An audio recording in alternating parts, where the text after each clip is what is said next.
Welcome back. I'm Rambo. Let's get into this. Let's talk about something that hurts quietly, not loudly, not dramatically, but in the way that sits with you late at night. Not everyone is meant to grow with you. And I don't say that from a place of bitterness, I say that from a place of clarity. Sometimes the hardest part of growth isn't the consistency, the discipline, or even the change. It's accepting the fact that a person you love was only meant for a chapter and not the entire book. Growth doesn't always separate you from people because someone failed. Sometimes it just separates you because the lesson is complete. And when you don't understand that, it turns grief into anger and endings into personal rejection. This isn't about blaming anyone. This is just about understanding the design. Here's the truth that most people don't want to hear. Someone can matter deeply and still not belong in your future. Not because they weren't good enough, not because you outgrew them in some superior way, but because people enter our lives for different seasons. Some people teach you how to survive, some teach you how to soften, some teach you boundaries, and some will teach you what you will never tolerate again. And some are there to walk with you just long enough to get you to the next version of yourself. And that person's values were real, their impact was real, and their expiration date will never erase that. And in some cases, anger starts to surface. But really, the anger was never about them. We get angry because we don't want to accept something meaningful came to an end and there was no villain. We want a reason, a mistake, a betrayal, something that we can point at and say, see, that's why. And sometimes the only reason is that growth pulled you both in different directions.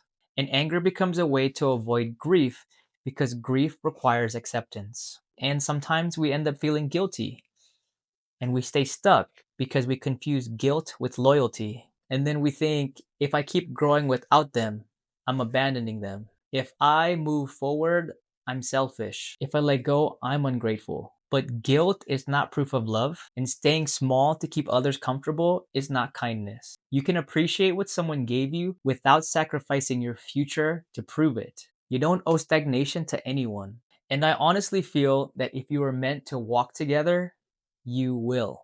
Not through force, not through guilt, and not through one person carrying the entire relationship.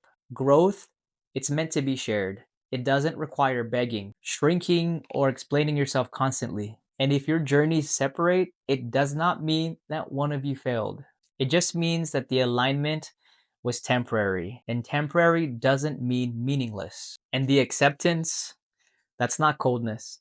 It just means that you stop fighting reality. It means that you stop replaying conversations that won't change the outcome, and you stop negotiating with a version of the past that no longer exists. Acceptance is saying, this chapter has served its purpose. This connection shaped me, and I don't need it to continue for it to have been real. Peace comes when you stop demanding permanence from experience that were only meant to teach. And the lesson learned, sometimes ending is the lesson. Not how it started, not even how it felt at its best, but how you learn to let go without hatred, without bitterness, without needing closure from someone else. That last chapter wasn't punishment, it was completion. And closure doesn't always come from a conversation, sometimes it comes from understanding. Not everyone is meant to grow with you. Some are meant to prepare you, some are meant to challenge you, some are meant to remind you of who you are, and some were just meant to walk away so that you can finally step into a version of yourself that couldn't exist without holding on. No anger, no guilt. Gratitude for the chapter and courage for the next one. Because growth isn't about who stays, it's about who you become. And I'm just a guy standing in front of a viewer asking for you to have an open mind, an open heart, and open energy. With those three combined, we are human.